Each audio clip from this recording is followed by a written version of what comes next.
back at the indie stage here at TwitchCon 2017. We're going to take a look at Pantheon, Rise of the Fallen, an all-new MMO in development right now. And we've got 3 people from the team right now. I'll let you guys introduce yourselves.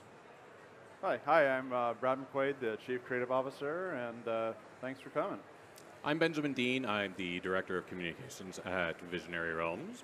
I'm David Schlau. I'm the producer of promotional content for Visionary Realms. You know, community. You know, a lot of MMOs have become very casual, which is fine.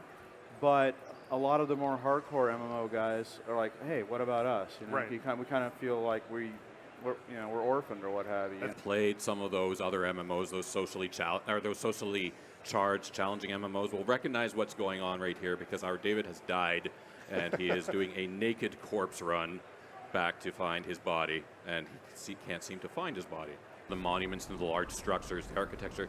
David's going to show us a little bit of an example here. This is what we call our acclimation system. All right. So as he tries to cross this bridge, he gets slower. You'll see the edges of the screen sort of shrink down with this ice. Because he's not wearing any cold-resistant gear, he's not going to be able to progress anymore. Oh. So he's going to have to go out. He's going to have to go adventuring, questing, finding this gear so that he's going to be able to get across the bridge. And it's not just him. You know, his group's going to have to do that as well. Oh, I'm level 20. I know exactly what the best sword is for level 20 because it's really going to be situational. Where are you? Who are you with? Who are you fighting? What environment are you in? And then you're going to want to find the optimal gear for that area. Can you guys talk to me at all about the raid functionality? Do you have any large-scale encounters or dungeons that you plan on implementing in the game? Absolutely. Yeah, I mean, what you're going to expect, from guilds, we don't have the sizes and such figured out yet, but you'll have a standard. The guild leader will have, can configure the guild, how the loot works, everything like that.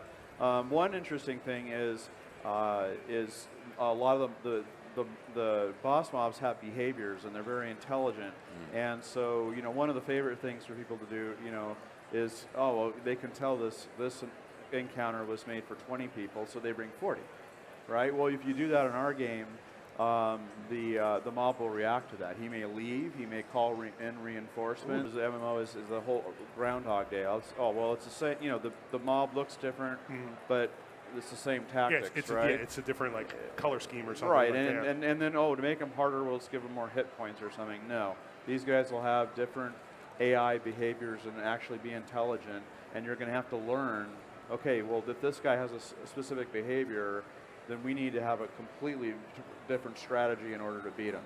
What's the most difficult, challenging thing that you've encountered developing this game and getting it to release? It's creating content. MMOs are all about content and creating a huge world, and that takes time. It's handcrafted, and they're huge, and because we're not using instancing, the dungeons are just ridiculously large. And You mentioned that you had an announcement for everybody who's watching the stream. We do. So many of our... we're out of time. So no, like I mentioned, we do crowdfunding. It's a portion of how we get the game put together. And one of those crowdfunding tiers is for pre-alpha. And our pre-alpha pledgers have been waiting for a while now, and we're happy to announce today that pre-alpha will be here in time for the holidays. Oh, wow, nice. Yeah. That's wonderful to hear for